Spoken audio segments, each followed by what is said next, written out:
Bonsoir à tous et merci de suivre le flash d'information sur RTI2, la chaîne la plus proche de vous. En société, le marché de la Cipouresse est jonché des ordures de tout genre. Ce marché de gros et de détaillants tant fréquenté baigne dans une insalubrité très avancée. Des aliments pourris sont laissés sur place par les vendeuses, des eaux stagnantes ruissellent à longueur de journée. Le service de nettoyage est irrégulier. Le marché est devenu le nid des ordures de tout genre. Et comme tous les mardis, notre carton rouge de ce soir, proposé par Clarisse Kanyala, sera adressé aux commerçants et aux autorités municipales de la commune de Yopougon qui restent indifférents à cette situation d'insalubrité. Toujours en société, la circulation à Abidjan, ce deuxième jour de la reprise de travail, est pratiquement fluide. Quelques points d'encombrement, mais moins alarmants. Les travailleurs se rendent tranquillement à leurs occupations. Nos reporters se sont rendus sur le terrain pour faire le constat. Il ressort que les travailleurs sont à leur poste et à la tâche. Rendez-vous donc à 19h30 pour faire ensemble le constat. Après les fêtes de fin d'année dans les grandes surfaces et autres marchés du district autonome d'Abidjan, les clients se font un peu rares. Le coût de certains produits reste encore élevé. Selon certains consommateurs, nos reporters Georgette Ido Fofana et Aïcha Sanogo ont sillonné des marchés et supermarchés dans les communes d'Abobo et Cocody pour voir l'ambiance après les fêtes.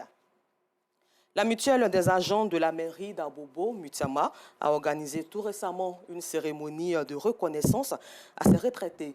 Il faut souligner que cette activité placée sous le signe de la solidarité et du partage a été marquée par une invitation de la première magistrate d'Abobo, Kandia Kamara, à s'investir dans l'entrepreneuriat afin d'obtenir une vie de retraite paisible. Yacouba Koulibaly y était.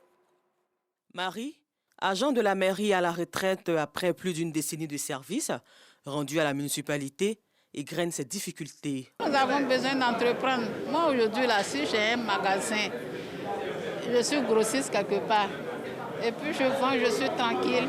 Parce qu'aujourd'hui, c'est le commerce qui paye. Hein. Le commerce permet que chaque fois, tu aies un peu d'argent sur toi. Aujourd'hui, mon souhait, c'est d'avoir un magasin, un grand magasin, et puis faire du gros. La mutuelle des agents de la mairie d'Abobo, Mutama, place au cœur de ses missions le partage et la solidarité, de valeurs qui profiteront aux agents. Pour nous, il était important vraiment qu'on puisse leur apporter tout notre soutien, toute notre admiration. Et je pense que Madame le maire nous a accompagnés, ça nous fait véritablement plaisir. Une occasion pour Kandia Kamara, première magistrate de la commune d'Abobo, d'encourager les récipiendaires après la remise symbolique des diplômes d'honneur et de la somme de 150 000 francs CFA à chacun des retraités. Les hommes et ces femmes méritent d'être célébrés.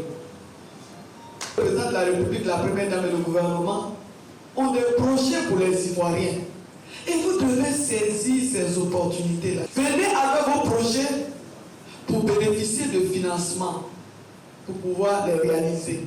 Un geste salué par les récipiendaires. C'est une grande joie pour moi d'être honorée par Madame la ministre qui m'a célébré aujourd'hui, qui m'a donné une enveloppe, qui m'a donné un diplôme. Cette cérémonie, qui est à sa deuxième édition, est marquée aussi par une annonce faite par Kandia Kamara. Chaque agent de la mairie d'Abobo aura un terrain en vue de leur garantir une retraite paisible. Hors de chez nous, au Burkina Faso, le soir du Nouvel An, 28 corps ont été retrouvés à Nouna, dans le nord-ouest du pays, chef-lieu du département de Kosi. La déclaration a été faite par Jean-Emmanuel Ouedraogo, porte-parole du gouvernement. Et puis à l'international, en Colombie, l'armée de libération nationale a démenti avoir discuté avec le gouvernement de Gustavo Petro d'une quelconque proposition de cessez-le-feu bilatéral. Il n'y a donc toujours pas d'accord sur cette question, contrairement à ce que Bogota avait annoncé d'avoir conclu un cessez-le-feu bilatéral à cet effet. Donc, le gouvernement est toujours engagé dans de nouvelles négociations de paix. Encore merci à vous. Rendez-vous à 19h30 pour le temps d'information complet sur RTI2, la chaîne la plus proche de vous.